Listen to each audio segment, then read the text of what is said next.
existe, y había gente que decía, bueno, yo todavía quiero una segunda opinión. De ahí hemos pasado al Acuerdo de París, que yo creo que todos los que estamos en esta sala habremos oído hablar del Acuerdo de París, que se firmó en 2015 y fue un hito histórico, la verdad, el conseguir que todas las partes de la Convención se pusiesen de acuerdo y lo firmasen, aunque es verdad que últimamente, y como todos también sabemos, hemos vuelto, o hay partes muy importantes, países importantes que han vuelto a esta fase de la viñeta, ¿no? Pero bueno, somos todavía muchos más los que estamos en la foto del Acuerdo de París. La presentación, y muy brevemente, para contextualizar un poco estas políticas de mitigación, me voy a basar en los objetivos, dar una pincelada de los objetivos que tenemos de reducción de emisiones de gases de efecto invernadero, que es lo que motiva el poner en marcha estas políticas de mitigación, dónde nos encontramos actualmente en cuanto a emisiones y finalmente pues la mención de algunas de las medidas, políticas, incluso leyes que lo amparan. Si tenemos estos tres grandes bloques, tenemos una visión a largo plazo, a 2050, que es lo que se llama la descarbonización de la economía, que consiste en el año 2050 el haber reducido las emisiones a nivel global, a nivel planetario, en un 50%. Esto supone, si hacemos un reparto entre tipos de países, que los países desarrollados a 2050 tienen que haber reducido sus emisiones del orden de un 80 a un 95% respecto al año 1990. Un 80 a un 95%, o sea, estamos hablando de una reducción impresionante. Eso a nivel europeo se materializa en esta senda que tenéis aquí, en la que de manera orientativa, esto es completamente indicativo, no es un objetivo firme en un texto legal, en el que nos indican cómo podemos cumplir con este objetivo de reducción de emisiones de un 80%, en el que, como veis, bueno, pues cada sector podría tener una contribución en esta reducción. ¿Esto cómo se está enfocando a nivel europeo? Se está enfocando con una serie de hitos intermedios. El hito intermedio inmediato, que es en el que estamos ahora, es el periodo 13-20, en el que ya tenemos objetivos de reducción de emisiones, que os voy a comentar ahora, y el siguiente periodo, para el que ya nos hemos comprometido, la Unión Europea se ha comprometido a través del Acuerdo de París y se ha comprometido también, tenemos en textos legales este compromiso, pero se está negociando actualmente el reparto entre Estados miembros de este compromiso. Este sería el enfoque de los compromisos a nivel europeo. Tenéis en la parte de arriba el periodo 13-20, lo que se llama el paquete 2020-20, y en la parte inferior el marco 2030. Los objetivos a nivel europeo afectan tanto a energías renovables como a eficiencia energética y tiene una variable también de cambio climático, que es esta que tenéis aquí, en la que tenemos el objetivo de reducir nuestras emisiones un 20% respecto a los niveles de 1990. En el marco 2030 hemos duplicado este esfuerzo, es decir, a 2030 debemos alcanzar el 40% de reducciones, eso hemos dicho que vamos a hacer. Y bueno, seguimos teniendo nuestros objetivos, nuestras sendas en cuanto a energía renovable y eficiencia energética, que indudablemente bueno, están completamente linkados y son necesarios, unos se alimentan de otros. En cuanto al Acuerdo de París, hace referencia a este siguiente marco de actuación, vamos a este siguiente periodo, en el que yo creo que los tres grandes hitos, aunque el Acuerdo de París abarca mucho más, abarca la adaptación al cambio climático, abarca las distintas circunstancias de las distintas partes firmantes, etc. Pero bueno, la parte de mitigación se puede reducir en estos tres puntos que tenéis ahí. El compromiso de no superar los 2 grados centígrados, el establecer un techo que se establece en alcanzarlo lo antes posible, no se ha podido establecer una fecha, sino que debe ser lo antes posible, teniendo en cuenta también las circunstancias de cada país, o sea, cada cual podrá llegar a este techo antes o después, según sus circunstancias. Y fundamental también la mención, y yo creo para el foro en el que estamos aquí, de la neutralidad climática. Se menciona que tiene que haber una neutralidad climática en la segunda mitad del siglo. ¿Qué quiere decir esta neutralidad climática? Pues que lo que yo estoy... Perdón, ahora. que siendo conscientes de que llegar a reducir las emisiones un 100% no es posible, tendremos que apoyarnos también en lo que estamos absorbiendo, es decir, tendremos que alcanzar un equilibrio entre lo que emitimos y lo que absorbemos. ¿Y cómo absorbemos? Pues lo que hemos visto hasta ahora, absorbemos con formaciones vegetales, absorbemos a través de los suelos, que ya lo decía un ponente anteriormente, es una fuente de carbono secuestrado muy importante. Los océanos también parece que son una fuente de secuestro de carbono, incluso existen opciones tecnológicas de captura y secuestro de carbono, es decir, esta neutralidad climática le da le abre la puerta, si cabe más todavía, esta parte forestal y agrícola en la lucha contra el cambio climático.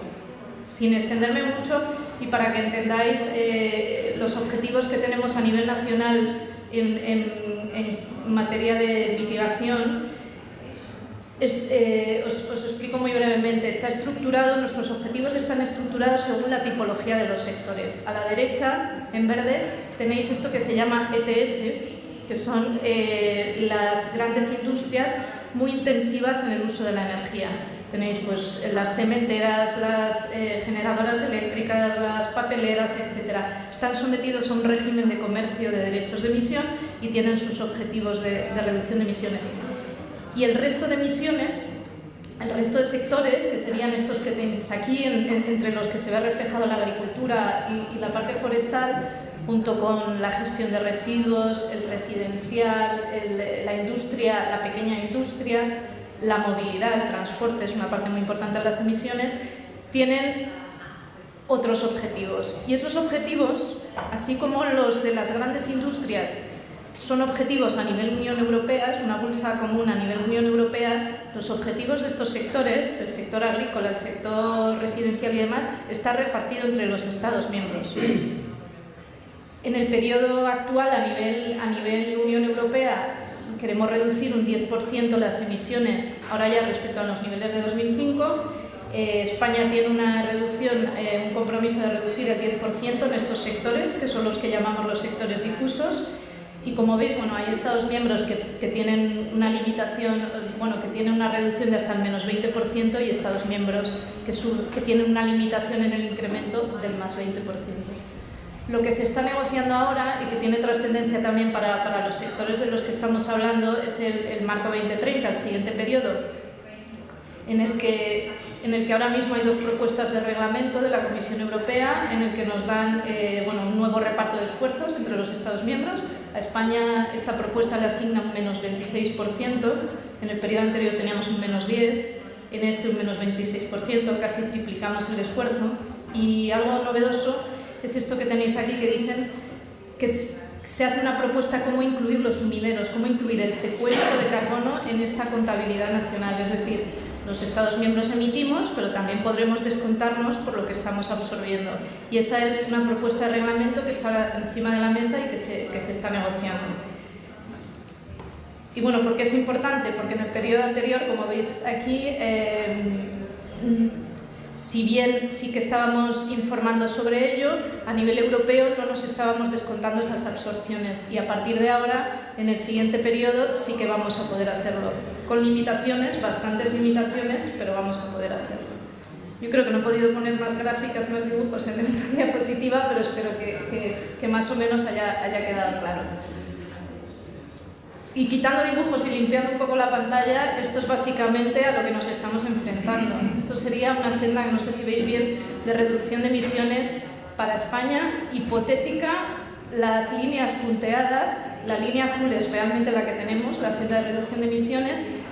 La siguiente es la que se está negociando ahora mismo, el menos 26%, que creemos que, tal cual van las negociaciones, yo creo que no llegará a cambiar, seguiremos con el menos 26%. Y la siguiente, pues sería si alcanzamos esa descarbonización de nuestra economía. Esto es lo que tenemos enfrente, que ya de por sí, pues parece que no necesita mucha explicación.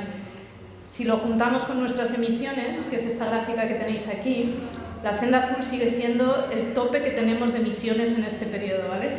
La senda verde en parte es emisiones reales durante los años inventariados y en parte son proyecciones, es una estimación de lo que va a pasar con las emisiones de España.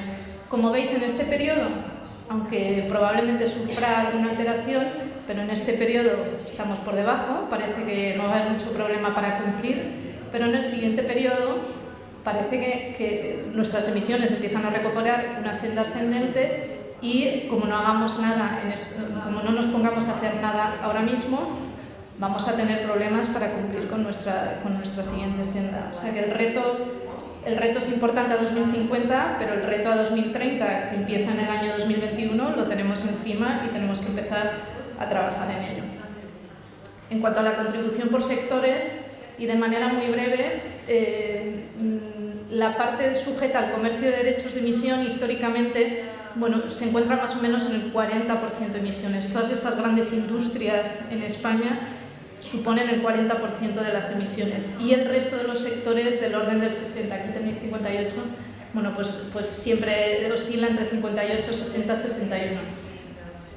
Dentro de estos sectores difusos, como tenéis aquí, el transporte en España tiene un peso muy importante y le sigue la agricultura y la ganadería. Es decir, las emisiones del sector agrícola y ganadero son muy importantes dentro del inventario nacional. Esto es excluyendo toda la parte de la gran industria.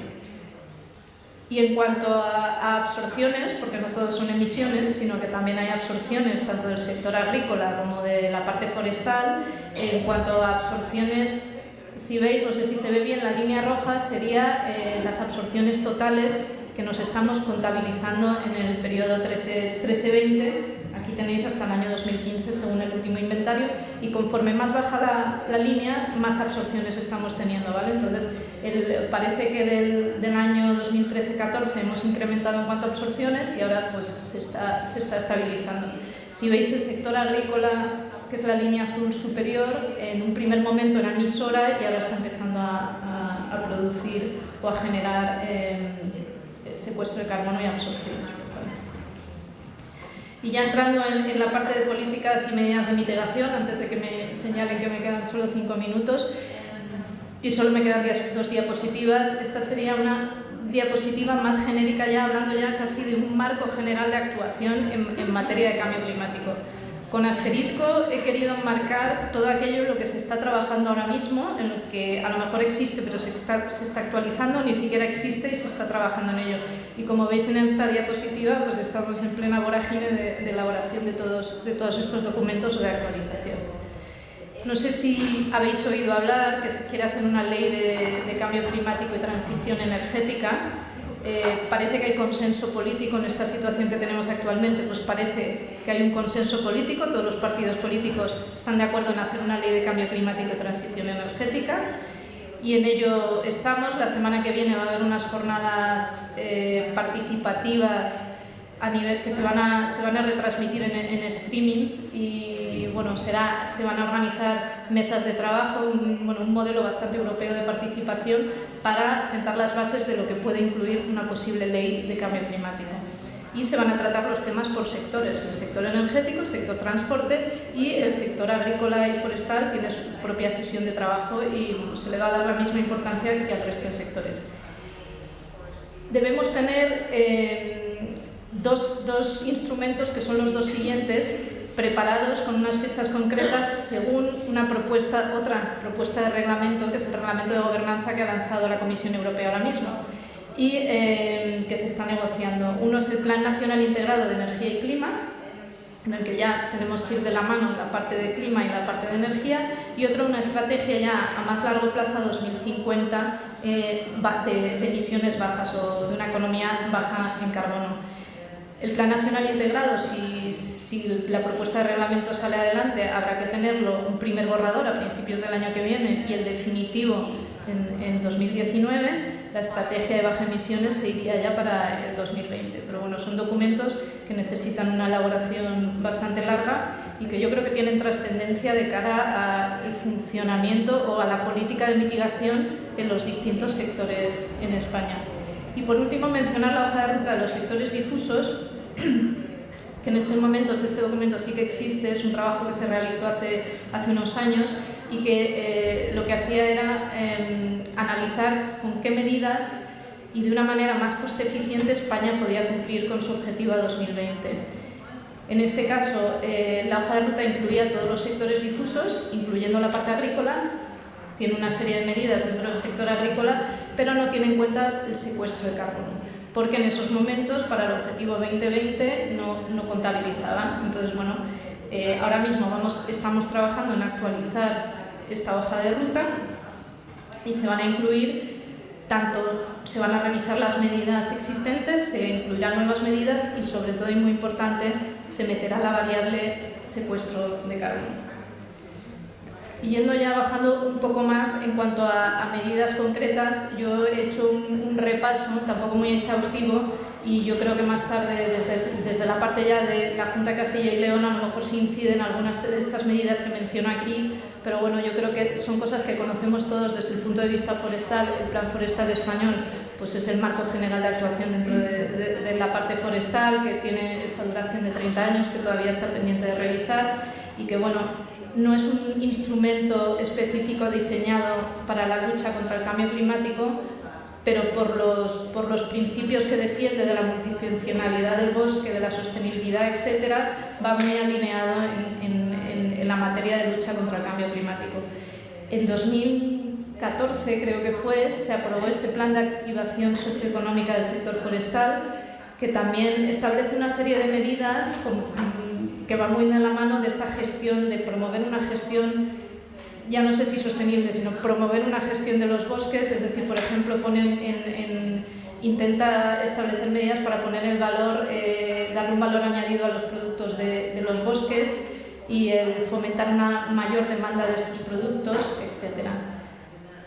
No sé si conocéis la proposición no de ley que se presentó sobre la creación de un Fondo Forestal Nacional, que finalmente fue aprobada. Yo creo que todos los partidos políticos la apoyaron, en el que se crea, es una proposición no de ley, luego hay que desarrollarlo, pero se crea un Fondo Forestal Nacional para poner en valor todos esos bosques que actualmente sí que se están gestionando, pero también ayudar a recuperar todas esas superficies como las que hemos visto en la sesión anterior, para ayudar a recuperarlas, y también teniendo en cuenta la parte adaptativa y de reducción de emisiones, y así lo menciona la proposición no de ley. Es decir, no hay que perder de vista que en algún momento a lo mejor conseguimos tener un Fondo Forestal Nacional que dé un respaldo económico a este tipo de actuaciones. Y luego aquí os ponía otra serie de actuaciones dentro de la parte forestal. Pues desde luego hay dos variables, ¿no? Generar nuevas masas forestales allí donde no las había, generar nuevos bosques, o actuar sobre los bosques mediante una gestión, como hemos visto antes, ¿no? Donde tenemos bosques ya muy maduros, donde no se ha actuado, donde hay una pérdida de vigor evidente y donde es necesario actuar. Bueno, pues hay una serie de actuaciones a nivel nacional y a nivel autonómico, sobre todo, sobre prevención y extinción de incendios. Hay numerosos programas de promoción de uso de la biomasa, que indirectamente lo que hace es que si esa biomasa es forestal se gestione el bosque. La parte de las repoblaciones está contemplada en los nuevos programas de desarrollo rural de las comunidades autónomas. No todas lo han incluido, no son las cantidades que teníamos en los PDRs anteriores, pero bueno, se siguen incluyendo. Hay medidas de mejora y conservación de pastos, fomento de la agricultura de conservación. Eso también está contemplado en estos programas de desarrollo rural dentro de lo que es la PAC, que gestionan las comunidades autónomas. No me quiero alargar mucho más, solo mencionar que también la Secretaría General de Agricultura del Ministerio ha anunciado que quieren desarrollar una estrategia de agricultura y cambio climático, con lo cual yo creo que es una señal positiva de que no solo el sector, sino que el Ministerio se está abriendo a la materia de la lucha contra el cambio climático, la importancia del sector agrícola, tanto la parte adaptativa como la de mitigación. Se está ahora revisando la estrategia de agricultura ecológica, que extrañamente hasta ahora no tenía ninguna mención a esta parte de lucha contra el cambio climático, y a partir de ahora sí que lo va a tener. Aquí hay un error porque no quería mencionar, es la estrategia de la sostenibilidad de la industria agroalimentaria, o sea, ya nos vamos un paso más allá, no es la agricultura ecológica, sino es la industria agroalimentaria, que está trabajando también mucho en la parte de sus emisiones. Hay un decálogo también para las industrias agroalimentarias que se ocupan y preocupan por estos temas. Y luego ahí tenéis una serie de medidas también desde el uso de energías renovables a la promoción de la agricultura de conservación, actuaciones que ahora que no lo estamos mencionando, pero la parte de la ganadería también tiene un peso importante dentro del capítulo agrícola del Inventario Nacional. Ahí. Yo creo que por el foro en el que estamos merece la pena mencionar la iniciativa 4x1000, que es una iniciativa francesa que surge en la acción de Lima, la Agenda Lima-París, en el foro de las cumbres de cambio climático, en el que lo que se pretende es incrementar a nivel global un 4x1000 el carbono orgánico de los suelos. Esta iniciativa está ahora mismo en una fase de definición de, ¿y esto cómo se concreta? Hay una parte importante de investigación, pero también quieren definir una parte importante de acción, es decir, hay mucho por conocer, pero ya hay bastante que conocemos, como hemos visto hoy aquí, pues pongámoslo en tierra, nunca mejor dicho, y empecemos a actuar. A nivel nacional se ha elaborado un estudio sobre el potencial que tendrían los terrenos, fundamentalmente estamos hablando de terrenos agrícolas españoles, para mejorar en cuanto a carbono orgánico del suelo y mediante qué prácticas, mediante qué tipo de carbono debo incorporar al suelo y con qué prácticas para mejorar esa materia orgánica. Y ese estudio todavía no es público, pero yo creo que en un par de semanas se colgará en la página web del Ministerio. Y ya por último, y solo mencionar el registro de huella de carbono, porque se ha mencionado anteriormente, que es este instrumento en el que se ha inscrito el proyecto de la montaña de Miñar, en el que se da la oportunidad a las empresas españolas que calculan su huella de carbono, que establecen un plan de reducción de la huella, a formar parte de esta plataforma de difusión de ese esfuerzo que están haciendo. Pero por otro lado, si quieren ir más allá de esa reducción de emisiones, se les da la oportunidad de compensar con proyectos en territorio nacional. En estos momentos hay del orden de 700 huellas de carbono, alrededor de unas 500 empresas españolas y organizaciones, también hay instituciones públicas, han calculado su huella de carbono y la tienen inscrita, y proyectos de absorción, que son proyectos en estos momentos, son proyectos forestales de repoblaciones, fundamentalmente, ahora del orden de 18, creo que es la última cifra que tenemos, del orden de 24.000 toneladas estimadas que se van a absorber en el periodo de permanencia. Y empresas que se hayan animado a compensar, pues se han compensado del orden de 700 toneladas de CO2. Y me alegra oír que ya hay empresas que se han puesto en contacto con el proyecto de la montaña de Miñar para compensar sus emisiones y realizar esta transacción. Y los otros dos iniciativas, los proyectos clima, hay un fondo español de carbono que lo que hace es comprar el CO2 de proyectos de reducción de emisiones.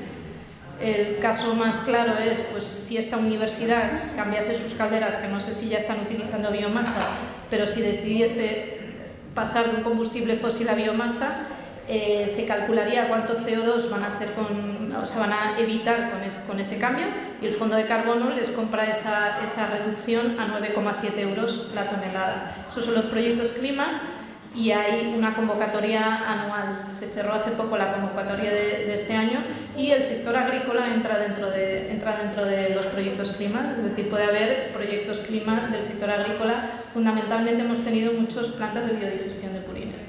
Y el Climadapta Ecosistemas, como tiene un asterisco rojo, tampoco cuento mucho, pero probablemente este año podamos poner en marcha también un proyecto que dé apoyo a esta tipología de proyectos que combinan la adaptación con la mitigación en el sector agrícola y forestal. Y sin más, yo creo que me he extendido un poco más del tiempo que tenía asignado, pero cualquier pregunta estaré encantada luego en la fase de debate. Muchas gracias.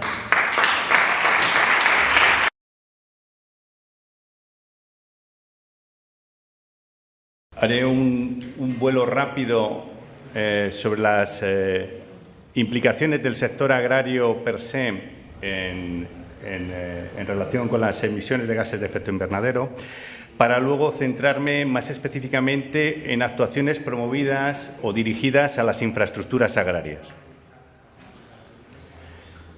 El sector agrario se encuentra frente al cambio climático con un triple papel que debemos reconocerle especialmente en la tercera de las partes, que es la que quiero desarrollar aquí. Aparece como un generador, pero es también una víctima. Finalmente, los efectos de este cambio climático al primer sector que le caen más directamente es a él, al sector agrario, productor. Por tanto, es un receptor de esos efectos. Y finalmente, yo creo que hay que reivindicarle o hay que buscarle ese papel de actor en todas las políticas de mitigación y reducción de gases de efecto invernadero. Que el sector agrario es un sector generador, bueno, pues ya Marta lo ha expuesto, es algo muy conocido, son porcentajes que varían según sistemas económicos, según países, según la importancia que tenga el sector primario en ellos. En España, en unos años con otros, está en torno a un 15, un 17, y dentro de él destaca especialmente el componente ligado a la fermentación entérica. Entonces, el peso del sector ganadero es máximo, junto con todas las emisiones ligadas a gestión de suelos, que aparece en las estadísticas del Inventario Nacional. Ahí lo que tenemos realmente son las emisiones de NOx ligadas a la fertilización mediante elementos químicos. Tenemos un punto también débil, con unas bases de datos y una gestión de conocimiento bastante débil, que es el de la gestión de los estiércoles. Si vemos en la parte de la derecha, es una proyección, un estudio a escala europea sobre las perspectivas entre el año 5 y el 20 del conjunto de la Unión Europea. Bueno, hay múltiples estudios al respecto. En este caso, se supone que en el 20 todos los países tendrían una caída de sus emisiones, en especial las del sector agrario, y España, junto con Bélgica, Holanda, Portugal, es de los pocos que daría, o sea, en la situación actual daría unas emisiones en positivo, o sea, no se habrían reducido. Y en el caso español en concreto, la máxima de la proyección estimada. Entonces, tenemos en el sector agrario lo difícil, la incertidumbre que a veces surge en torno al cálculo real de las emisiones que se están produciendo allí. Tenemos la división por sectores que tiene ahora mismo, según el IPCC, de energía, procesos industriales, agricultura, LULUF, o sea, todo lo relacionado con usos del suelo y cambios de usos del suelo y residuos. Y vemos que la actividad agraria se cruza con varios de estas casillas iniciales, de estos 5. Tenemos problemas en la elaboración de los inventarios, hay enormes carencias de conocimiento de algunos aspectos, como por ejemplo el de la gestión de los residuos, los estiércoles, podría ser uno de ellos. Tenemos también el cajón desastre, que es LULUF, o sea, al final pequeños movimientos de trasvase de uso agrícola a otros usos no agrarios tienen ahí un lugar perfecto en el cual recogerse. Y luego lo que es en sí la actividad agraria, ¿no?, que es esa incertidumbre asociada a la enorme complejidad biológica sobre la cual se sustenta nuestra actividad, la agraria.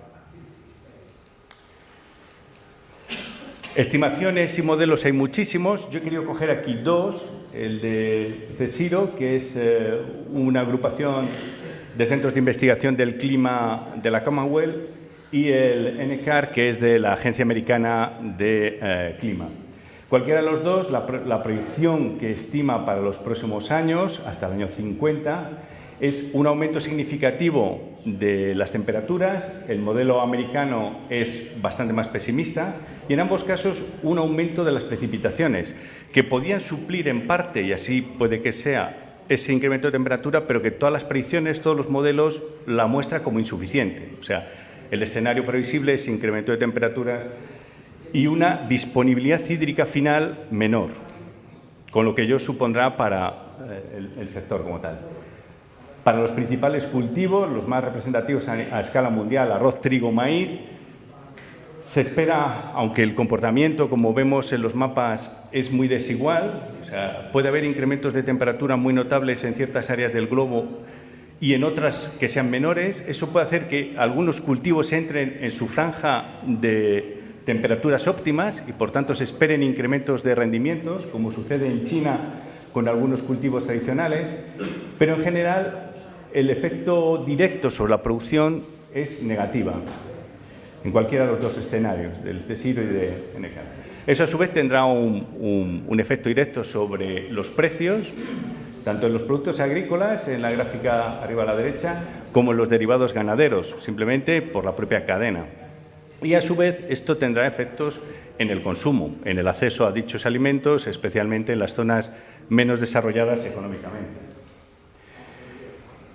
De políticas, pasaríamos aquí a mitigación como tal. Políticas de mitigación, de reducción de emisiones, tanto de forma directa como indirecta, pues hay un amplio bagaje de trabajos en torno a ello. No voy a entrar en analizarlos, porque bueno, creo que no es contenido de esta intervención, pero sí destacar dos aspectos puntuales. Uno, una vez más, lo específico de nuestro entorno. A la derecha traigo una publicación que han hecho compañeros de la red Remedia, que es una red científica para el estudio de las emisiones de gases de efecto invernadero en el sector agrario específicamente, en la cual nos hemos incorporado este año, y es el cerrar todavía más el foco de estudio a ambientes más próximos a los nuestros. En concreto, estos compañeros, que son casi todos de la UPM, lo que hacen es, bien, tenemos medidas más o menos evaluadas, más o menos conocidas para la reducción de forma directa e indirecta, pero centrémonos más en ambientes como el nuestro, en ambientes mediterráneos, ¿no?, que es lo interesante de su trabajo. En un marco amplio dentro del sector agrario, las iniciativas de mitigación, traigo aquí una pequeña recopilación de medidas a diferentes niveles. Tendríamos desde las medidas genéricas ligadas a la PAC, el greening, que ahora está tan de moda, dentro de las cuales empieza a incorporarse algunos aspectos propiamente ligados a mitigación, ¿no? Vemos que por fin se incorpora, como comentaba antes Marta, el fomento a la agricultura ecológica, el mantenimiento de esos pastos permanentes, o sea, protegerlos frente a cambios, roturación y cambios, por tanto, de uso. Luego tenemos aspectos dentro de la PAC, tanto la actual, que sería esto, como la que se está ahora mismo discutiendo en el Horizonte 2020, en la cual a planteamientos tradicionales de la PAC, de producción viable de alimentos, gestión del territorio, parece ser que se va a incluir como un tercer elemento la gestión sostenible de los recursos naturales y una mención explícita a la acción contra el clima, contra el cambio climático, ¿no? Es también una novedad el que dentro de los principios que regulan la PAC, que no olvidemos en última instancia es la política con mayor capacidad de alteración, de modificación, de llegar al sector como tal, incorpora por primera vez aspectos de acción climática. Otros aspectos también de índole europea, pero trasvasados, o sea, derivados a políticas nacionales y finalmente regionales, estarían ligados con la condicionalidad, con la directiva nitratos, con el proyecto de directiva de suelos, que puede ser muy interesante, a efectos de captura, aspectos relacionados con la gestión del territorio por la red Natura, y luego ya en concreto en Castilla y León, dentro del PDR, del Plan de Desarrollo Regional vigente, del 14 al 20, hay una medida que sobre la que yo voy a centrarme en la exposición, que es la 4.3, que es en inversiones en infraestructuras agrarias. Es donde realmente trabajo y donde desarrollamos parte de la investigación aquí en la Escuela de Palencia. Entonces, serían acciones ligadas a infraestructuras como tales, estamos hablando de regadíos, estamos hablando de concentraciones parcelarias y de obras anexas. Entonces, cualquiera de las tres, en sus diferentes variantes, es interesante hacer constatar que se cruzan y que cumplen con los tres objetivos transversales que el PDR tiene trazado en todo su recorrido, en las 1000 páginas de su recorrido. La innovación, bien, muy genérico, pero quiero llamar la atención al hecho de que aparecen ligadas a reducción de emisiones de gases de efecto invernadero, a conservación de recursos de agua y de energía y a mitigación del cambio climático o adaptación al mismo.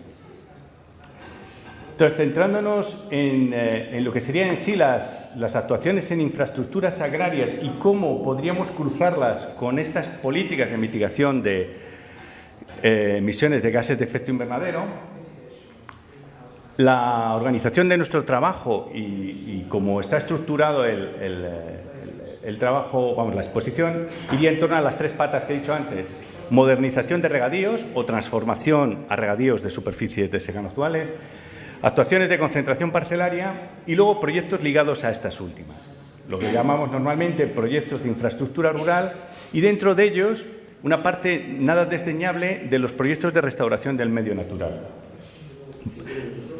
Vale. Respecto a la actuación en modernización de regadíos, este es un proyecto real, lo estamos ahora mismo elaborando en el gabinete técnico en el que trabajo. Es una modernización de un regadío en el norte de Burgos, en el cual lo que estamos viendo es las posibilidades de sustituir los sistemas actuales de bombeo, los que están más frecuentemente, dependiendo de cómo sea el sistema de bombeo, bien directo o bien a balsa, pueden ser o por motores de combustión o por sistemas eléctricos. En este caso es una conexión eléctrica, y la idea es sustituir esta por un sistema fotovoltaico. Las características generales de la zona, bueno, la tenéis ahí, tanto concesiones, altura manométrica de las dos balsas existentes interconectadas, la potencia de la instalación existente y la que, ahora os paso a contar, la que estamos estimando que podía ser la sustitutoria. Hemos hecho un estudio de irradiancia, de disponibilidad. Tenemos siempre el problema de la gestión hidráulica, tenemos la doble gestión energética o hidráulica con las balsas que atienden a toda la zona en la gráfica de abajo. O sea, tenemos que ser capaces de bombear con la energía solar, pero garantizando siempre un volumen que dé servicio a la zona a regar. Y el resultado final al cual estamos llegando, aunque insisto es un proyecto en realización, sería que podríamos llegar a sustituirlo. La superficie de la instalación viene a ser un poco menos de 1 hectárea.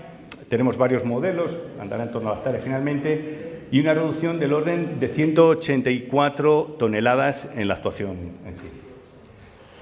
Este tendría que ver con una actuación ligada a concentraciones parcelarias y proyectos relacionados con ellas. Entonces, partimos de la hipótesis de que, bueno, el proceso en sí de concentración parcelaria podría tener, a mayores de sus objetivos tradicionales, ser capaz, gracias a la racionalización que metemos en el espacio, ser capaz de reducir esas emisiones, ¿no? Esa sería nuestra hipótesis de partida.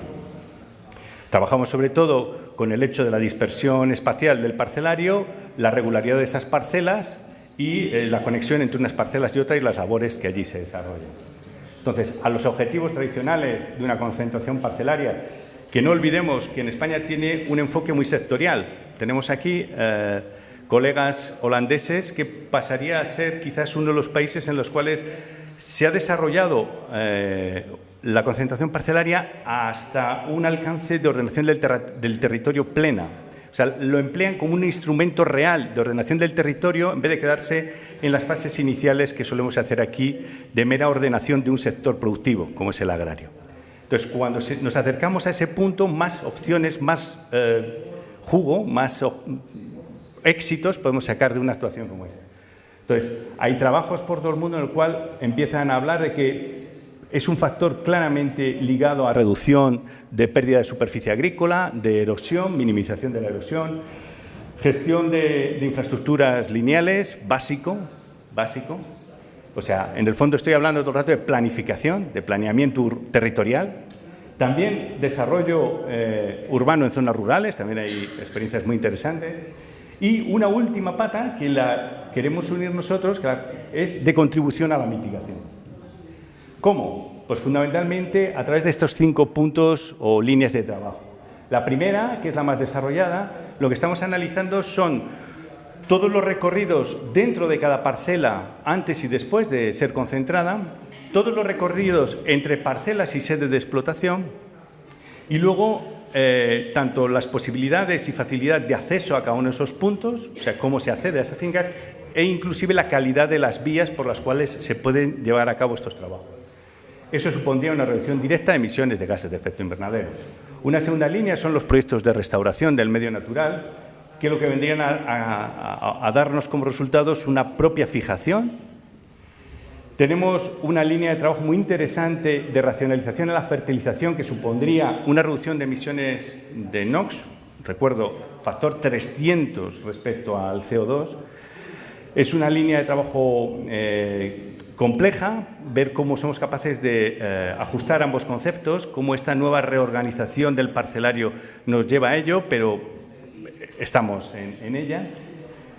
Un aspecto también muy interesante es la reubicación de las parcelas según su vocación. ¿Con esto qué buscábamos? Bueno, pues estaríamos en el cajón desastre de LULUCF, porque estaríamos intentando promover cambios de uso de suelo agrícola a suelo con cubierta de matorral, arbustiva, subarbustiva o inclusive forestal. ¿De qué manera? Bueno, la concentración nos permite reorganizar el puzzle del territorio de cada zona en la cual intervenimos y hay partes del territorio en las cuales su vocación claramente no es agrícola.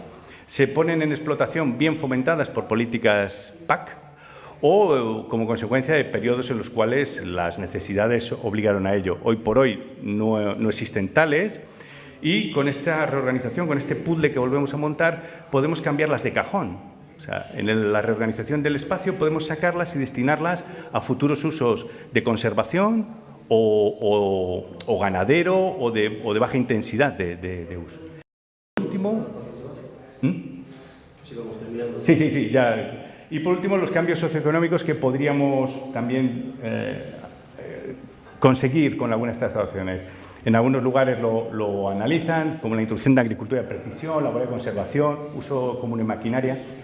Aquí os expongo un poco lo que son los indicadores que hacemos para poder llegar a hacer este análisis, o sea, tanto rutas dentro de cada una de las parcelas como entre parcelas y explotación, contando toda la explotación como tal, o sea, el propietario más todas las parcelas arrendadas, considerando tanto aspectos de forma como de tamaño. Hacemos un análisis de rutas óptimas para llevar a cabo todas las operaciones de cada tipo de cultivo y los primeros resultados que vamos sacando pues, son de esta índole. Tenemos una casuística que seguimos trabajando en ella porque hay muchas situaciones de uso del campo.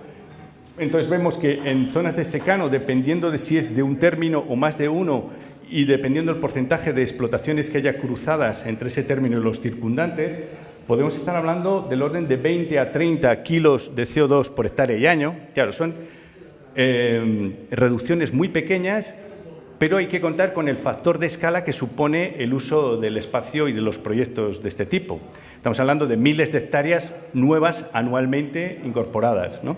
Entonces, el factor escala es lo que permitiría obtener unos valores de cierta entidad. Y en el caso del regadío, pues se viene a multiplicar entre 2 y 4 estas reducciones.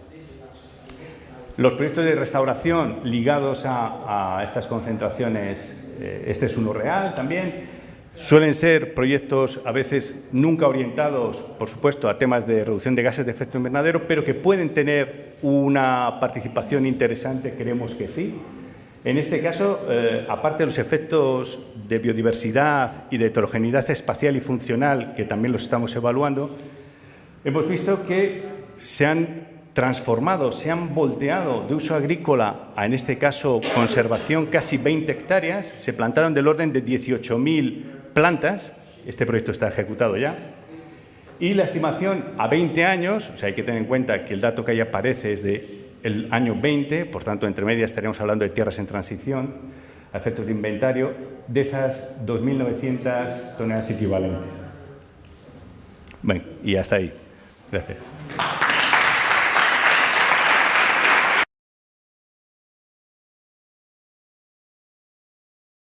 En el presupuesto cambio climático, lo que pasa es que la noticia, siendo verdadera, se refería al presupuesto, por lo que yo tengo entendido, se refería al presupuesto asignado a la Dirección General de la Oficina Española de Cambio Climático, que nunca ha tenido un presupuesto muy potente, hay que decir. El presupuesto asignado es verdad que se ha recortado, como se ha recortado todo el presupuesto en general a la Administración, pero las grandes partidas destinadas a adaptación, sobre todo a mitigación al cambio climático, vienen por otras vías, como pueden ser los programas operativos, los FEDER de los fondos europeos, FEADER, fondos europeos, el Greening de la PAC, el Fondo Nacional de Eficiencia Energética, el Fondo de Carbono, que depende del Ministerio, que no se ha visto afectado por estos recortes. Entonces, efectivamente, se ha recortado el presupuesto destinado a cambio climático de una dirección general concreta, pero el resto de fondos de los que realmente depende que se materialice la mitigación siguen teniendo el presupuesto que deben tener, o que tenían al menos. Igual debería ser más, pero que tenían. Si bien es cierto que hasta ahora el sector agrario es un sector capaz de generar bastante CO2, por desgracia, emitir bastante CO2, y por otra parte también de mitigar absorbiendo, yo creo que mucho más de lo que puede emitir. Sin embargo, hasta ahora ni en la política agraria comunitaria se ha contemplado realmente ayudas a aquellos agricultores que son, lógicamente, muy respetuosos con el medio ambiente, absolutamente para nada. En el 2020 veo que hay algunos detalles, pero de todas formas son de poca consistencia. Aquí en Castilla y León, que veo que hay agricultores, no hace muchos años nos obligaban a plantar cada hectárea un árbol y fue un fracaso total, creo recordar. Entonces, mi pregunta es, ¿por qué desde la Administración el monte, digamos, y la agricultura no se llevan algo mejor? Actualmente el monte en Europa está ganando terreno a la agricultura y, sin embargo, el agricultor no puede ver un árbol y normalmente el que se dedica a lo forestal no puede ver una tierra desnuda. Mi pregunta es, ¿no podría haber un maridaje entre agricultura y silvicultura? Y, bueno, pues, como hemos hecho en este proyecto, y hemos, yo creo que demostrado, que pueden convivir ambos y, lógicamente, haber fijación, además con cultivos, como, por ejemplo, no sé, yo siempre hablo mucho de ello, de la alfalfa, que son capaces de generar, nosotros estamos entendiendo hasta 6-7 toneladas por hectárea. Cuando hay miles y miles de hectáreas estaríamos hablando de miles, incluso millones de toneladas de CO2, de alguna manera metido en sumidero y que no se contempla.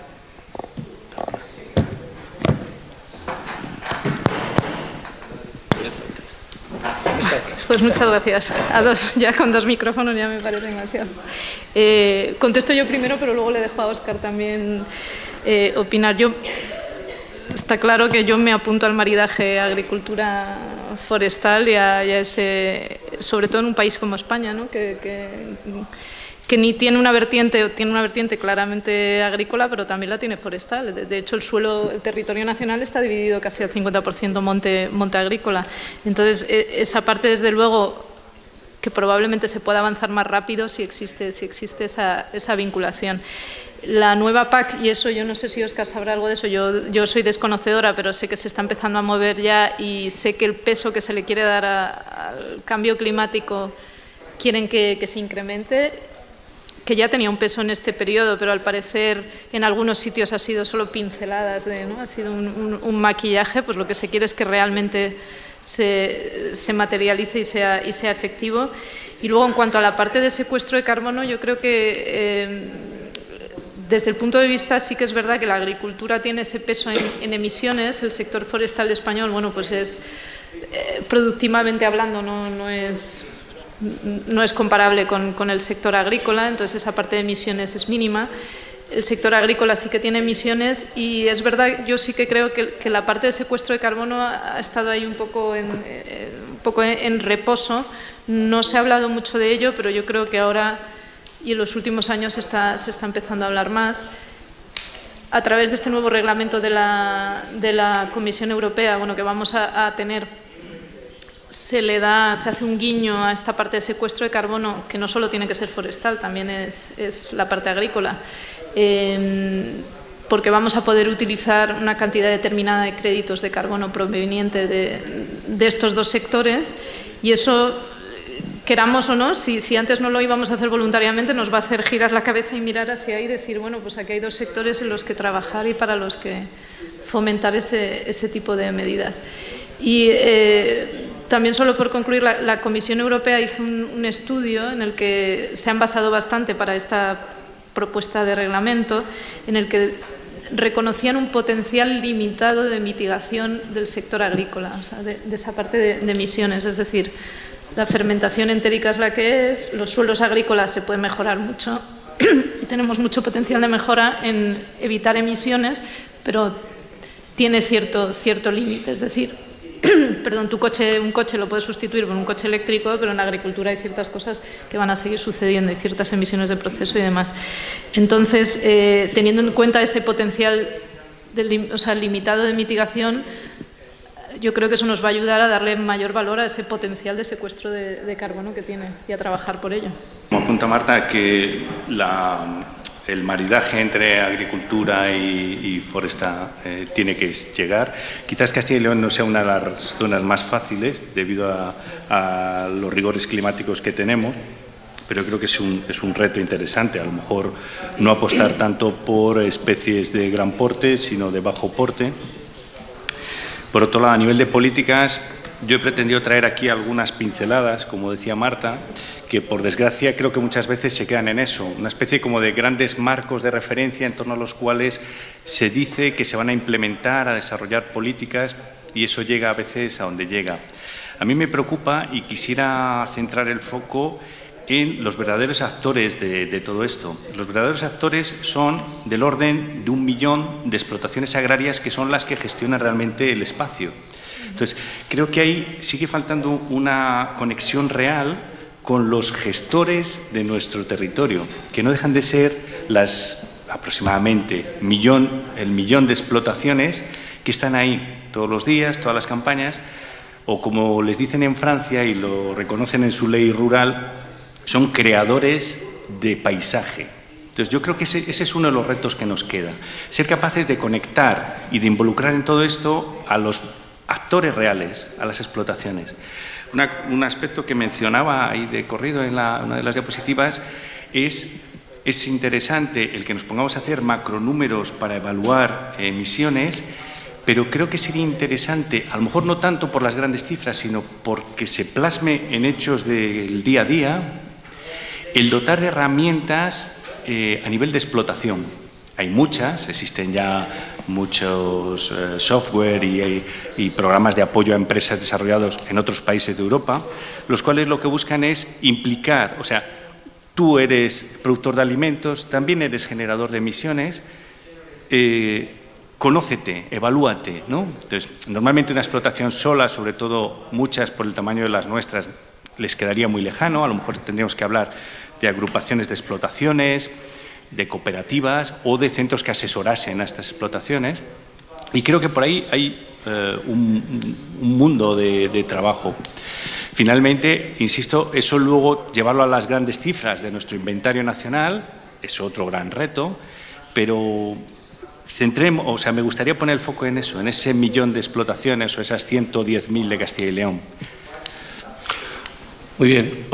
Antes de dar paso a la pregunta, de cara a la organización, esto terminaba a las 2, luego había un vino y a las 3 íbamos a las explotaciones. ¿Es rígido? ¿Podemos ir a las 3:30?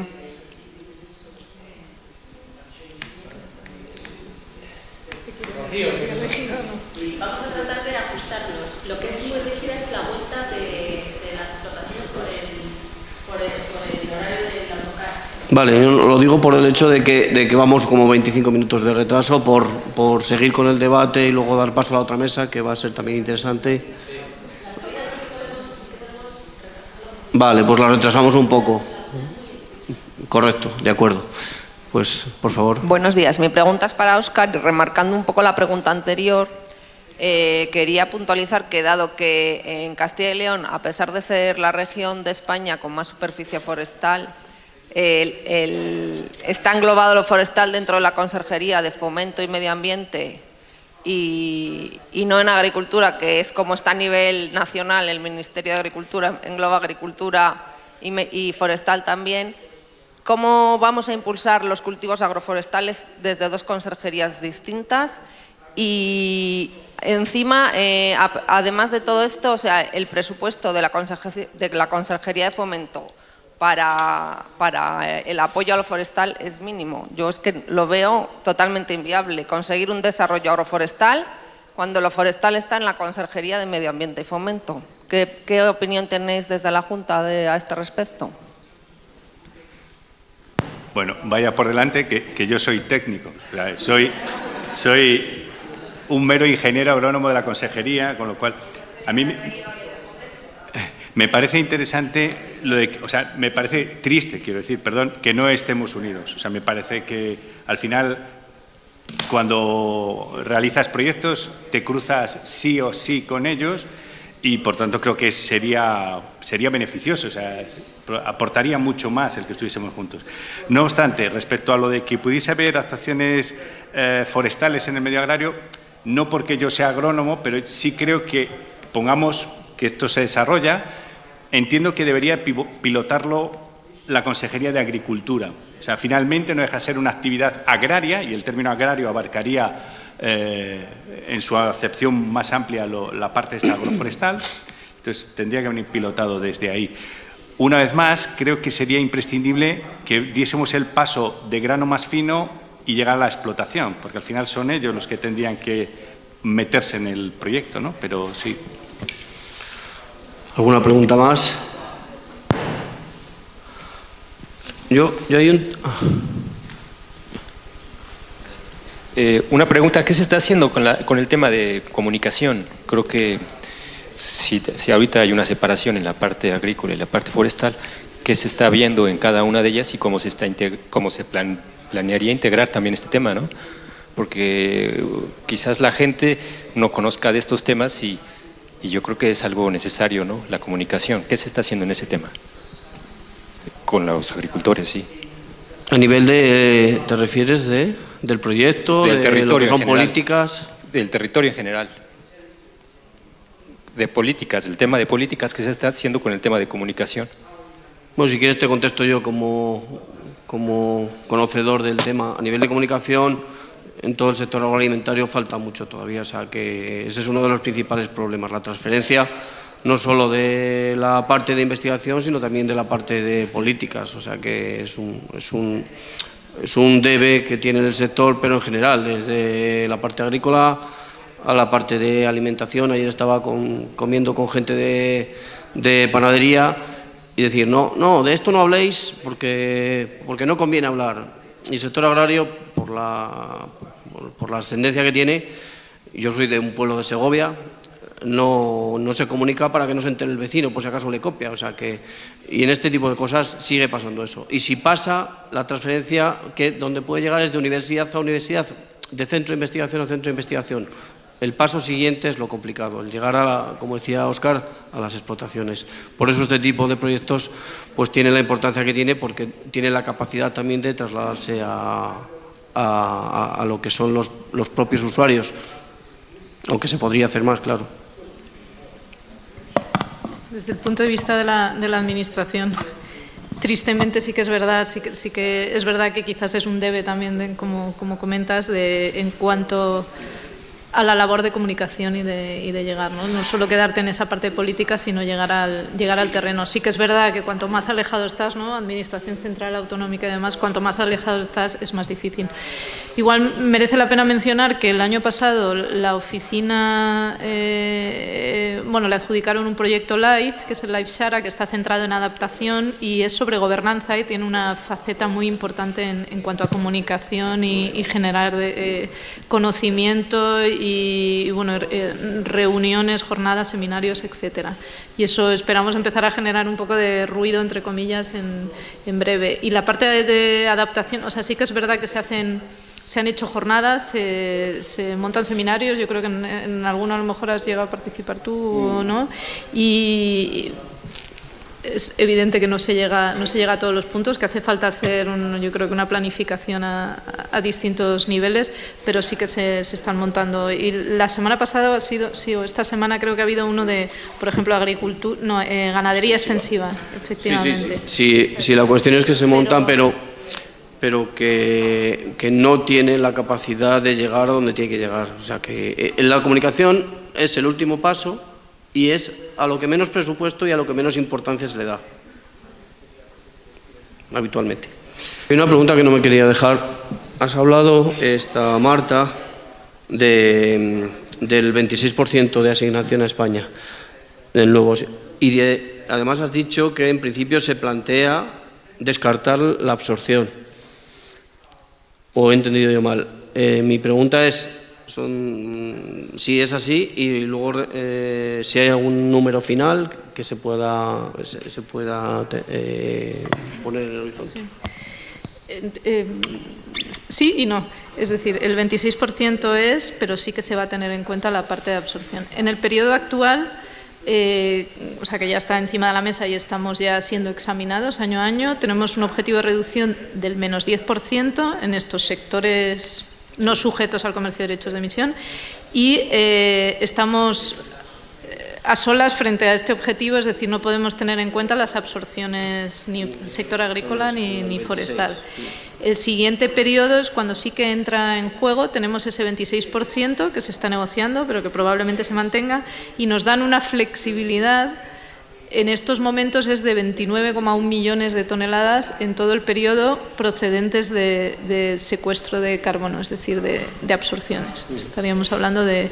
Y eso sí que se está negociando y eso sí que esperemos que se modifique porque sí que nos gustaría, o sea, España está intentando incrementar esta cantidad para tener más margen y poner más en valor, además, el secuestro de carbono. De acuerdo.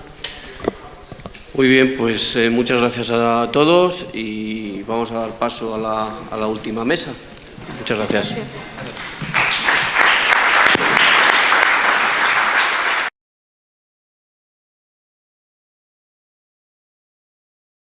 Now, just a little bit of context of the project. We've already heard it today. Closer. Hoy se habla de que las industrias cada vez se enfrentan a más, digamos, a desafíos más competitivos en el mercado global y cada vez hay más presión sobre los agricultores, ¿no?, desde el punto de vista de los costes y también el aumento de la producción. Y esto normalmente necesita digamos, de fertilizantes, de pesticidas, todo ello químicos aplicar, ¿no?, que normalmente lo que conduce a una degradación de la calidad y posteriormente a problemas medioambientales, contaminación hídrica, etcétera, y por supuesto el aumento, el aumento de costes para el agricultor, puesto que eso lo que es cada vez que hay más que añadir más químicos, más productos químicos, ¿no? Por supuesto, está la pregunta de la disponibilidad de estos productos externos, ¿no? Y ya sabemos que dependen muchísimo de los productos estos, el impacto. Pues, por ejemplo, puedo mencionar de lo que se habla actualmente sobre la regulación de los fertilizantes, ¿no? Ya sabemos que desde luego dependen de Rusia y de los países africanos en cuanto al fosfato, ¿no?, la base de algunos productos de estos fertilizantes. Y como han dicho otros ponentes, este es el producto voy a hablar de lo que hace el producto Soil Care, ¿no? Digamos de lo que llaman. Y por supuesto voy a poner el estrés de cómo podemos aplicar, ¿no?, todas estas medidas para mejorar estas prácticas agrícolas, ¿no? Aquí hay unos hechos, unos puntos que me gustaría hablar sobre este proyecto. Soil Care tiene un horizonte de 5 años para el proyecto 2020. Empezamos el año pasado, así que acabamos de empezar realmente. Ahora estamos ya en el segundo año. Tiene un presupuesto importante de 7,5 millones y además tenemos muchos socios, contamos con muchos socios de 18 países diferentes. Así que este es el proyecto, estas son las cifras, algunas cifras.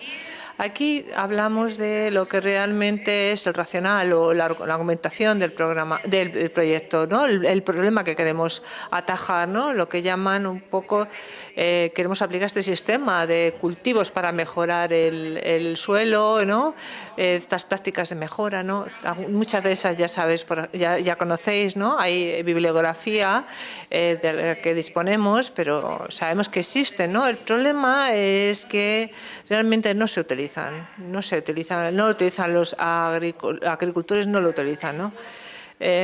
Así que lo que estamos haciendo con este proyecto es buscar las razones y solucionar este problema, ¿no? Y a ver qué se puede hacer para que los agricultores puedan utilizar estos sistemas. El problema, entonces, aquí vienen los objetivos del proyecto. Los objetivos son realmente 3, que el primero sería identificar, el segundo sería probar, y el tercero sería evaluar o valorar lo que son los sistemas de cultivo para mejora del suelo, ¿no? Y esto se va a hacer en 16 países diferentes. Y os voy a mostrar en un minuto todos los países. Pero antes quiero que comprendáis un poco de qué se trata, ¿no? Y cuál es el problema realmente. Al principio tenemos que identificar, es la etapa de identificación. Y aquí la Universidad de Wageningen en Holanda realmente se dedica a identificar estos sistemas de cultivo y estas prácticas sostenibles, ¿no? Basándose en una experiencia a largo plazo. Después pasamos al siguiente paso, que es 2 o 3 años, que todavía no ha empezado, que será la fase de la prueba, del testing, ¿no? Lo importante es aquí saber es que tenemos que seleccionar realmente, en estos 16 países, seleccionar a estos agricultores, ¿no? Estos sistemas, perdón. Y la tercera sería la evaluación de los resultados, ¿no? Que esperemos que sean buenos, positivos, ¿no? La aplicación de estas prácticas, ¿no? Y por último, desarrollaremos una herramienta para interactuar. Así que quizás algo que también me gustaría resaltar es el uso óptimo, ¿no? De estas herramientas, de estos sistemas de cultivo en una situación concreta, específica. También quiero que entiendan, partiendo de esta diapositiva, aquí tenemos 16 países que he dicho, ahí están localizados en el mapa y podéis ver los sitios, ¿no? Los sitios dentro de estos países, ¿no? Desde el norte al sur, que todos estos sitios que se representan ahí. He puesto una imagen de los sitios que tenemos en España. Esta es la imagen, esta fotografía. Ahí vamos a hacerlo en las plantas, en los olivares, perdón, y en los huertos de frutales, ¿no? Así que este, digamos, desde el punto de vista económico, tienen diferentes contextos culturales, políticos, etcétera, por supuesto. Así, la selección de la técnica, el sistema también será diferente de un país a otro. Ya he mencionado bastantes veces, pero creo que es importante en el contexto del proyecto Soil Care, que son estas prácticas sostenibles, ¿no? Estos sistemas de cultivo sostenibles. Así que a efectos de este propósito, para identificar estos 3 elementos, ¿no? Este es el tipo de cultivo, la rotación de cultivos, qué técnicas utilizan en una explotación dada, ¿no? Y la pregunta sería también ¿qué sería lo mejor, dónde y en qué condiciones? ¿Cuáles serían las condiciones óptimas? Por supuesto, contamos con diferentes situaciones geográficas, por tanto, diferentes condiciones. Sí. ¿Solamente tengo ese tiempo? Vale, pues iré más rápido, más deprisa. Estos son criterios importantes y todo, digamos, se refiere a mejorar la calidad. Aquí mostramos los diferentes 16 lugares, localizaciones donde se llevará a cabo. Esta es la Universidad de Wageningen, que participa en la fase de identificación, como ya he mencionado antes. Estos son sistemas de cultivo para mejorar el suelo, pero básicamente es la combinación de diferentes técnicas y diferentes cultivos. También es importante saber es que no solamente se trata de la sostenibilidad, sino que también que no son realmente caros a la hora de poner en marcha. Y como solamente tengo 2 minutos, voy a saltarme esto, pero básicamente es un poco habla de cómo se gestiona el deporte, ¿no? El proyecto. por ejemplo, el número 7 es un apoyo de las políticas, así que se trata de preguntas sobre el impacto de las políticas, sobre la conducta de los, qué tipo de políticas, cómo se pueden facilitar estas prácticas sostenibles, etcétera. Voy a dejar estas diapositivas para que ustedes dispongan de ellas. Y básicamente, estos son realmente institutos de investigación y universidades las que llevan a cabo. Básicamente, este sector.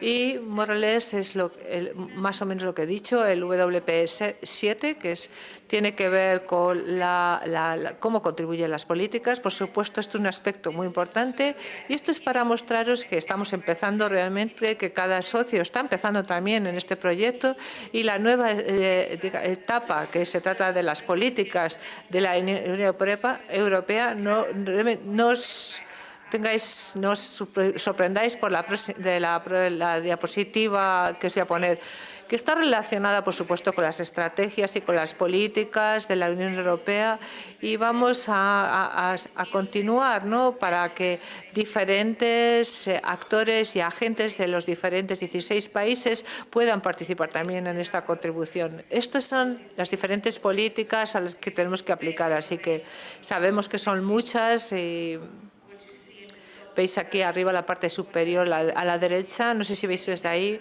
el análisis del índice. Y esto es un aspecto bastante innovador, ¿no? Y creo que es importante, ¿no?, puesto que todo esto se realiza en colaboración con los agricultores. En este sistema se utilizan los cultivos, se seleccionan los agricultores. Podemos hablar de eso más tarde. Y básicamente tendremos la oportunidad de hablar sobre ello más tarde. Vale. Y aquí tienen ustedes el website, el sitio web y el Twitter, el hashtag. Así que pues, yo estaré aquí disponible para contestar cualquier pregunta. Yo vengo desde Fundación Global Nature y estamos ejecutando el proyecto LIFE con un título larguísimo. El título corto es AgriAdapt y el título largo es Adaptación sostenible de los sistemas agrarios europeos al cambio climático.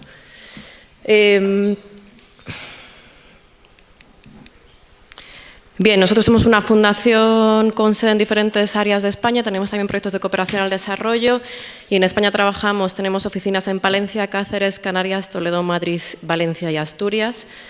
El proyecto LIFE AgriAdapt se realiza en 4 regiones de riesgo climático de la Unión Europea. La Unión Europea está dividida en 5 regiones, no estudiamos la región alpina, pero el resto de regiones de riesgo climático las estamos estudiando. En Estonia tenemos un socio de la Universidad de Ciencias, en Alemania tenemos la Fundación del Lago Constanza, que es nuestro coordinador beneficiario. En Francia, Solagro, una entidad de mucho reconocimiento en temas de sostenibilidad agraria. Y en España, para estudiar toda la región meridional o región sur de riesgo climático de la Unión Europea, estamos desarrollando el proyecto desde Fundación Global Nature. Como antecedente a este proyecto, introduciros brevemente el proyecto LIFE Agri-Climate Change, que se ejecutó entre 2010 y 2013 con 2 de estos 4 socios y que fue un proyecto de bastante reconocimiento que generó una herramienta transferible para medir a nivel de explotación agraria emisiones de efecto invernadero, que podéis utilizar y podéis encontrar en nuestra página web, agriclimatechange.eu. Evaluamos más de 149 fincas, desarrollamos 128 planes de acción a nivel de explotación agraria, conseguimos ahorros energéticos y de gases de efecto invernadero de entre un 10 y un 40% y, entre otros resultados, el Parlamento Europeo nos contrató un artículo que resumía todos los resultados de este proyecto y que se presentó en el propio Parlamento en el año 2012. Este proyecto ha sido seleccionado como mejor de los mejores y ahora mismo está en periodo de votación para el mejor proyecto durante los últimos 25 años del programa LIFE, que podéis entrar en la página web y votarlo, por favor. Entregan los premios a finales de mayo. Volviendo al proyecto LIFE AgriAdapt, el objetivo es incrementar la resiliencia del sector agrario de la Unión Europea al cambio climático. Y entre los objetivos específicos tenemos mejorar la base del conocimiento, aplicar medidas sostenibles a nivel de explotación agraria y vamos a trabajar en 3 sistemas de cultivo en las 4 regiones de riesgo climático, en cultivos arables, permanentes y ganadería. En total, 30 explotaciones por cada región de riesgo climático, 120 en total. Promoveremos medidas de adaptación sostenible. Y luego, bueno, pues acciones de sensibilización y formación a agricultores y las típicas de comunicación, incluso tratar de incidir en políticas agrarias como ya hicimos con el proyecto AgriClimate Change. Esta es la metodología técnica, no voy a entrar mucho, pero bueno, entre otras cuestiones, este proyecto ha empezado en septiembre de 2016, estamos apenas comenzando. Ya está publicado el informe básico de referencia para las 4 regiones de riesgo climático que podéis encontrar en nuestra página web, en el cual se especifican las tendencias climáticas, pero sobre todo los indicadores agroclimáticos que más inciden en los sistemas de cultivo en las 4 regiones de riesgo climático. Hemos realizado también unos catálogos preliminares de medidas de adaptación sostenibles que aún no están publicados, pero estamos trabajando en ello. Y estamos trabajando ya en la herramienta para la toma de decisiones, una herramienta común para todos los sistemas de cultivos en las diferentes regiones de riesgo climático, para poder evaluar la vulnerabilidad de las explotaciones agrarias para estos sistemas de cultivo a nivel de explotación. 120 explotaciones en total, como os comentaba antes. Trataremos de poner en marcha unas medidas de adaptación en cada una de estas explotaciones, unos planes de acción que comprobaremos su funcionamiento durante los próximos 3 años, realizaremos seguimiento y, por último, en el último año de proyecto, trataremos de hacer unas propuestas generales a nivel de sistema de cultivo en los cultivos en los que hayamos podido trabajar. En España vamos a trabajar con cultivos arables, vamos a trabajar con explotaciones de cereales en Castilla y León, vamos a trabajar con explotaciones hortofrutícolas en Extremadura y en Valencia, vamos a trabajar en ganadería con explotaciones de ganadería extensiva en Extremadura, principalmente de esas, con explotaciones de ganadería intensiva en Castilla y León y en Cantabria, explotaciones de vacuno intensivo de leche, y vamos a trabajar también con cultivos permanentes, principalmente viñedos en la zona de la Comunidad Valenciana. Tener un marco general de todos estos sistemas de cultivos.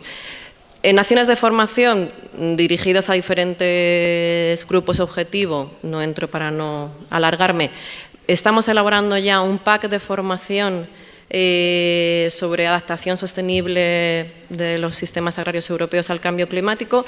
Habrá una primera versión en octubre del año 2017, ese pack de formación irá evolucionando. Queremos revisar este pack con las autoridades nacionales y regionales y haremos diferentes sesiones de formación. Y además tendremos acciones de incidencia, que bueno, los que hagamos aquí en Castilla y León, por supuesto, estaréis invitados a asistir. Talleres demostrativos, también las aseguradoras agrarias son uno de nuestros grupos objetivo y haremos talleres con ellos. Y bueno, a nivel de incidencia política, pues trabajaremos a todos los niveles. A nivel europeo tenemos ya reuniones con la Comisión, con el Parlamento, etcétera, y a nivel nacional y regional pues ya hemos tenido algunas reuniones con el Ministerio de Agricultura, con resultados muy interesantes, también con la Oficina Española de Cambio Climático, por supuesto, estamos colaborando con el Life Sara, y las reuniones con autoridades regionales pues vendrán un poco más adelante cuando ya estemos trabajando con las explotaciones agrarias, y una conferencia final que será allá por 2019 si llegamos. Bueno, y las típicas acciones de comunicación, solo resaltar la página web agriadapt.eu, donde podéis encontrar más información del proyecto o contactos, etcétera. Esto es todo, gracias. Muchas gracias.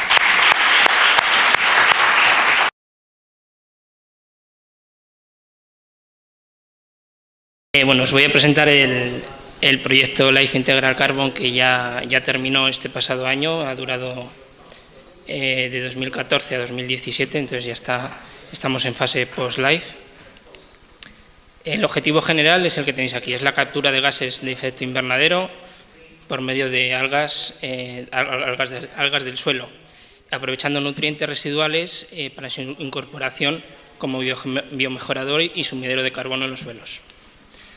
Tenemos varios objetivos específicos, mejorar el balance de carbono, aprovechar el exceso de nutrientes de los residuos de algunas agroindustrias, conseguir un bien mejorador del suelo con algas del propio suelo y, sobre todo, el objetivo así más global sería reducir la huella de carbono, y para ello también se ha hecho una evaluación medioambiental y socioeconómica. Yo he participado más en la parte técnica del proyecto, por eso mi punto de vista, lo que os voy a contar es más de la parte técnica.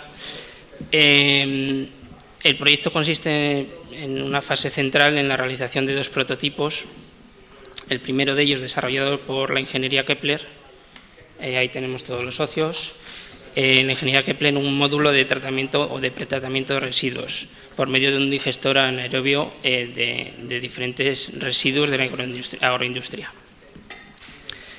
Los resultados de ese proceso, que serían el digestato y el biogás, se utilizan por una parte para obtener con el biogás energía eléctrica por medio de un motor, de un generador, y el digestato nos sirve para alimentar la siguiente fase del prototipo, que sería el módulo de generación de algas, donde obtenemos el biomejorador. La fase líquida del digestato la utilizamos para alimentar las algas en un depósito, que ahora veremos algunas fotos, que es mucho más ilustrativo. Como decía, el prototipo del digestor anaerobio lo desarrolló la empresa Kepler. En la Universidad de Valladolid nos encargamos de la parte del prototipo de producción de algas. El grupo de compostaje de la Universidad de Burgos se ha encargado, después de su aplicación, de la realización de campos de ensayos. Y se ha contado también con la participación del Centro Tecnológico Agrícola Agroalimentario de Extremadura, CETEX, y la denominación de origen Nuclés, donde se realizó durante el primer año las experiencias. Lo podemos ver todo como un ciclo cerrado. Del suelo obtenemos las algas, de las algas conseguimos una producción que convertimos de nuevo en biomejorador para volver a incorporar al suelo. Entre tanto, durante la producción aprovechamos una serie de nutrientes y capturamos CO2. Y en el suelo conseguimos varias mejoras, como una mejora estructural, mejoramos la actividad microbiana, tenemos fijación de carbono, diferentes efectos hormonales, y facilitamos la disponibilidad de nutrientes. Bueno, vamos a ver unas cuantas fotos. Esta sería la planta de generación de biogás, el tanque. Bueno, el tanque alto tiene diferentes fases, hay 2 fases de hidrólisis y una de digestión. Ahí tenemos la construcción. Y esta sería la parte del módulo de producción de algas. El que tenemos primero sería el prototipo inicial, y el que se desarrolló finalmente por diferentes requerimientos técnicos es el de abajo. Es una balsa cubierta para evitar evaporación y también conservar un poco la temperatura, donde se producen aguas del suelo en medio líquido. Al lado tenemos un remolque alimentado con placas fotovoltaicas, que es totalmente autónomo, que nos permite controlar la aireación y la alimentación de las algas con ese digestato que habíamos visto anteriormente. ¿Vale? Aquí tenemos diferentes fotos. Tiene la ventaja de que todo el sistema de este prototipo se transporta en un remolque con un coche, y se puede montar y desmontar en un día en cualquier ubicación, con lo cual es muy versátil. La monitorización se ha hecho en 2 agroindustrias, una en viñedo, en la denominación de vinos de Uclés. Se ha hecho también un mapeo de suelos para evaluar la calidad de los suelos y cómo puede afectar la incorporación de estas algas, y dentro de esto se han hecho unas pequeñas parcelas de ensayo donde se han hecho diferentes aplicaciones del biomejorador. Vale. Se ha aplicado con una cisterna este líquido tal cual salía de la balsa de producción, y también se ha hecho una segunda validación en el sector lácteo, en una explotación de la provincia de Burgos-Palencia, ¿vale? En las 2 provincias. En el último año, de hecho, ha estado instalada toda la producción en Burgos, y se ha utilizado residuos de una quesería y de una lechería de la provincia, y se ha aplicado también en parcelas próximas a Burgos. Bueno, estas serían las fotos finales de la ubicación actual, donde se ha aprovechado con el traslado a realizar diferentes mejoras, y de nuevo en estos nuevos campos de ensayo se ha realizado la aplicación del biomejorador. Podéis consultar la información de todo el proyecto, que ya ha finalizado, entonces está todo disponible en la página web. Muchas gracias.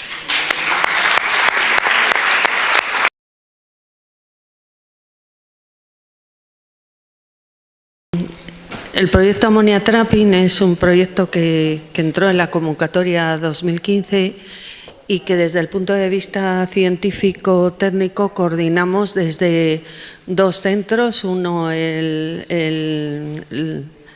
la Universidad de Valladolid en el campus de Palencia, en esta escuela, en la Escuela Técnica Superior de Ingenierías Agrarias, es donde estaría uno de los equipos que coordino yo, y el otro equipo es el equipo del ITACIL, que coordina Maricruz.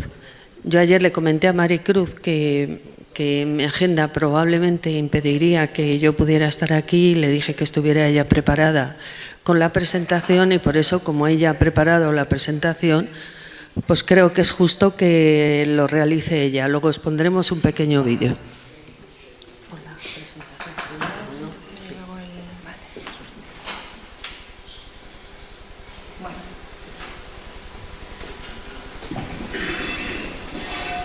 Bueno, es una pequeña presentación del proyecto, no está muy extendida porque no tenemos mucho tiempo. Entonces, simplemente es para que tengáis una pincelada de los objetivos del proyecto, los participantes, etcétera. Bueno, el proyecto se titula Desarrollo de tipos de membranas para reducir las emisiones de amoníaco de los estiércoles de granjas avícolas y porcinas. Como antecedentes, hasta aquí durante este foro hemos hablado sobre CO2 y emisiones de gases de efecto invernadero, básicamente. Este proyecto está centrado en emisiones de amoníaco. El amoníaco es un gas, no es gas de efecto invernadero, pero es un gas que se produce sobre todo en el sector agroganadero. Concretamente, el 94% del total de las emisiones al año se produce en en este sector. Alrededor del 80% de estas emisiones provienen de estiércoles y purines en sus diferentes fases de gestión, sobre todo en el alojamiento, en el almacenamiento y en la aplicación al campo. El amoníaco, digamos que es un gas conocido entre los investigadores, pero para el gran público en general es más desconocido. ¿Cuáles son básicamente los efectos medioambientales? Pues básicamente produce eutrofización, produce acidificación, está asociado a malos olores, tiene consecuencias negativas para la salud tanto de animales como de los trabajadores de las granjas y también está implicado en la formación de partículas PM2,5. Es un precursor de las partículas PM2,5. De ahí pues, su interés tanto medioambiental como bienestar y salud. La idea del proyecto surge de experiencias previas que tenemos en laboratorio. Tenemos varias publicaciones, como pueden ver aquí, sobre el tema y surge pues, de trabajos y desarrollos que teníamos antiguamente, teníamos ya anteriormente. En estos trabajos hemos desarrollado un prototipo. Este trabajo está basado básicamente en la acción de membranas permeables a los gases. Como pueden ver aquí, no se ve aquí. Este es un esquema de lo que es la membrana y de cómo funciona esta membrana. Esta membrana es una membrana que permea, a la cual permean gases, pero no permean los líquidos, de tal forma que el amoníaco puede atravesar la membrana, combina con un ácido que discurre por el interior de la membrana y se forma, en este caso, sulfato de amonio, que es un fertilizante. Esa es la idea un poco general de lo que sería el funcionamiento de la membrana y del proceso. Entonces, lo que queríamos hacer a partir de las experiencias previas que teníamos era un escalado a piloto y para ello pues, pensamos en la convocatoria LIFE. La convocatoria LIFE está dedicada básicamente a la financiación de proyectos de demostración, con lo cual nuestro proyecto, nuestra idea, pues creímos que encajaba perfectamente. Además, tiene diferentes subprogramas, como todos ustedes conocen ya, y una de las temáticas prioritarias en este caso se adaptaba muy bien a nuestra idea de proyecto, que sería la de Air Quality and Emissions. Es la que nos financia, digamos, el proyecto, ¿no? Es el topic del proyecto. ¿Quiénes somos los socios? Pues bueno, los socios estamos está la Escuela Técnica Superior de Ingenierías Agrarias de Palencia, el Instituto Tecnológico Agrario de Castilla y León, Inderen, que es la empresa que va a desarrollar los prototipos, la Funge, que es el coordinador, y 3 empresas donde vamos a llevar a cabo las demostraciones de los prototipos.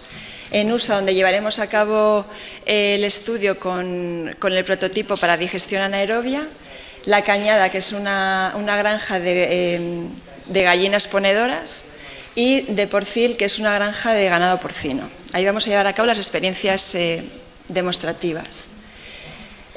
Los objetivos del proyecto, pues muy brevemente, es ofrecer una solución ambiental y económicamente viable para reducir emisiones de amoníaco procedentes de eyecciones ganaderas.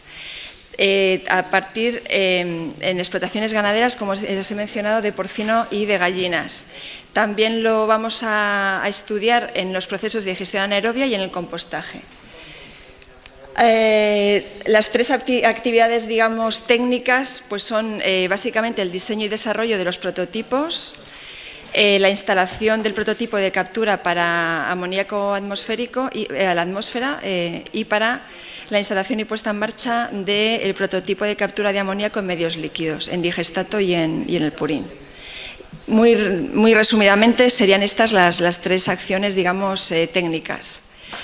Y ya finalmente, pues bueno, el proyecto empezó en octubre del año pasado y sigue hasta octubre del 2019. Lo presentamos en Palencia con el apoyo de la consejera de Agricultura de Castilla y León. Y pues bueno, esta es la presentación, la primera reunión técnica del proyecto, y esta pues es una de las reuniones que hemos tenido también en la granja de gallinas. Tienen más información en nuestra página web y esto pues es resumidamente, así a muy grandes rasgos, lo que sería nuestro proyecto. Gracias. Les vamos a poner un vídeo muy breve, es un microvídeo muy bonito que yo creo que les puede dar también más ideas sobre el proyecto.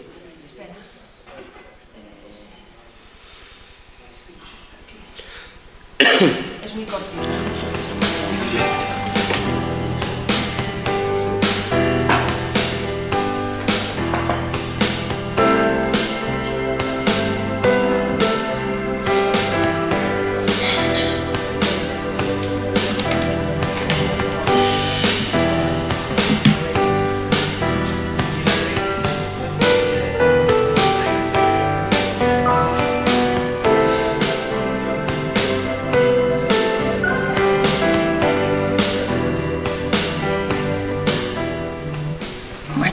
Muchas gracias.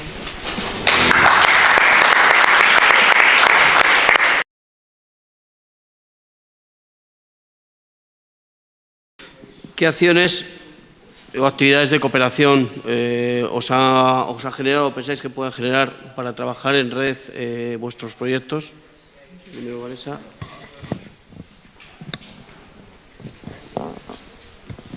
Sí. Bueno, en nuestro caso, Life AgriAdapt, como es un proyecto de adaptación al cambio climático del sector agrario, pues estamos intentando trabajar en red con proyectos Life principalmente, que trabajan en temas de adaptación. Estamos colaborando muy estrechamente con el proyecto Life Sahara de la Oficina Española de Cambio Climático y de la Fundación Biodiversidad, que es esta plataforma de comunicación y de información sobre adaptación al cambio climático del sector agrario, Adapteca. Ya con el Life Sahara pues pudimos presentar, por ejemplo, el proyecto Life en una reunión que tuvieron a puerta cerrada en Conama con todas las administraciones regionales que llevan cambio climático, y bueno, fue para nosotros muy interesante. También estamos en contacto con un proyecto Life que es de adaptación de montados al cambio climático, y estamos intercambiando incluso las metodologías de trabajo. Ellos trabajan en montados y en dehesas en Extremadura y Portugal. Nosotros trabajamos en dehesas, con lo cual podemos acercar mucho las metodologías. Entonces, es muy interesante poder hacer esto. Y bueno, con el Life Operación CO2 también hemos colaborado, porque los resultados también de los modelos agroforestales, todas las medidas que ellos ya han evaluado en campo, pues nos vienen muy bien para a futuro cuando empecemos a trabajar con las explotaciones agrarias. Bueno, la más importante creo que fue, por ejemplo, una reunión de expertos en las que estuvieron la Oficina de Cambio Climático, también estuvieron otros programas live como AgriDAP, si no me equivoco, y otros programas también medioambientales para el tema un poco ver la problemática, sobre todo en el sector agroforestal. También, tanto en San Mateo como en Ayó, ha habido reuniones en las que, ahí sí que ha habido reuniones con con el público, un poco con los habitantes de la zona, ¿vale? También, por ejemplo, en Aliñá, pues ha habido también bastante integración dentro, porque incluso ha habido trabajos en los que se ha contratado a personas con riesgo de exclusión social, es decir, se ha abierto mucho el abanico y creo que generalmente siempre se ha buscado el tema de interrelacionar y con el resto de otras organizaciones y con otros programas live. En este caso para Gonzalo y para Susi, ¿cuál es el potencial de...? Todos los desarrollos se hicieron pensando en la movilidad del sistema de aprovechamiento. Tanto el prototipo de biomejorador, de digestión como el de biomejorador se diseñaron para ser transportables allí donde fuese necesario, con lo cual la replicabilidad y la movilidad es su razón de ser. Es cierto que la parte del digestor al final es un poco más compleja de mover, pero se puede. Entonces, inicialmente se iba a trabajar en viñedo y en sector lácteo, aunque al final sí en sector lácteo en otra región, pero la idea es seguir aprovechándolo en diferentes agroindustrias. De hecho, ahora está en el Post-Life, está instalado en la última ubicación, pero la idea es poder transportarlo allí donde sea necesario. Es interesante, por ejemplo, el hecho de que justo en estas dos industrias que hemos mencionado, la producción tanto de residuos como la necesidad de insumos es estacional, con lo cual se complementaba muy bien la fase de producción de residuos en bodega con la fase en la que se producen en la lechería, en una quesería. Entonces es muy interesante por este aspecto. For this project Soil Care, the upscaling, as we can call it, to the EU level is very important. We also have a specific work package which is dedicated to upscaling the results we eventually get from the 16 study sites, as I mentioned. This will be led by Dutch Research Institute for Knowledge Systems, and basically, as it is the beginning of the project now, after 2-3 years, when we will test the sustainable cropping systems, as we call it, in the different sites, as we move to the end. A medida que avanzamos, en la actualidad estamos, o en ese momento, pues desarrollaremos, o están en el proyecto, una mapa, una herramienta interactiva con una metodología muy específica, aparece reflejado en el proyecto. Finalmente, la idea es que seamos capaces de que esto se pueda utilizar por parte de cualquier agricultor, cualquier usuario que tenga interés en Europa, con determinadas condiciones en su ubicación que tienen que ver con condiciones climáticas, tamaño, etcétera, de la explotación. En definitiva, va a ser muy práctico y fundamentalmente aportará al usuario interesado, al agricultor en nuestro caso, unas directrices sobre cómo utilizar la combinación más óptima de una técnica agrícola en su contexto concreto.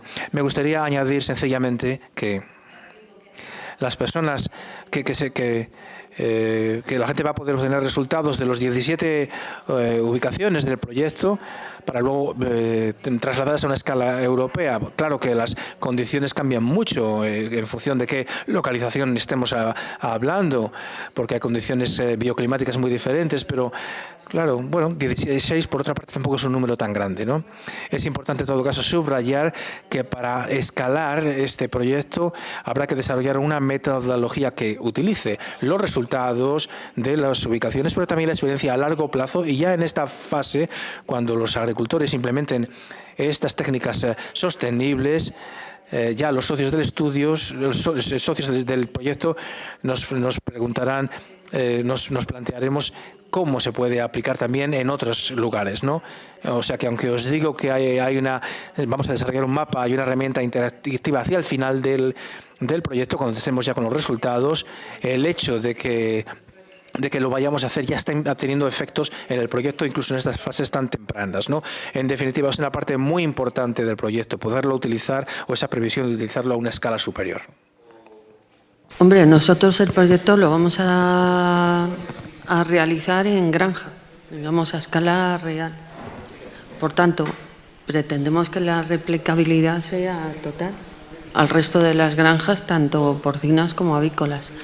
Además, está contemplado dentro de la memoria cómo realizarlo. No sé si... Sí. Nuestro proyecto, al ser un proyecto con solamente socios españoles, una de las cuestiones que nos planteó la Unión Europea precisamente era esta: ¿cómo vais a replicar vuestro proyecto en otras zonas europeas? Vamos, porque no teníamos socios, tenemos socios europeos. Y bueno, dentro del proyecto tenemos el plan de replicabilidad y transferibilidad, en el que, gracias a contactos y networking que hacemos con otros socios, con otros investigadores europeos, podemos replicar allí de alguna forma el proyecto. Con lo cual sí que es verdad que tenemos que hacer mucho networking fuera y tenemos que hacer mucha transferencia fuera, porque es una exigencia que nos pide es un requisito que tenemos de la Unión Europea. Eso desde el punto de vista de la comunicación y desde el punto de vista de la transferencia, pero la replicabilidad real del proyecto no es necesario hacerlo en otras zonas o en otros lugares, porque no va a depender de la zona en concreto, sino del tipo de granja y del propio prototipo que funcione para atrapar el amonio tanto en atmósfera como en líquido. No sé si explico.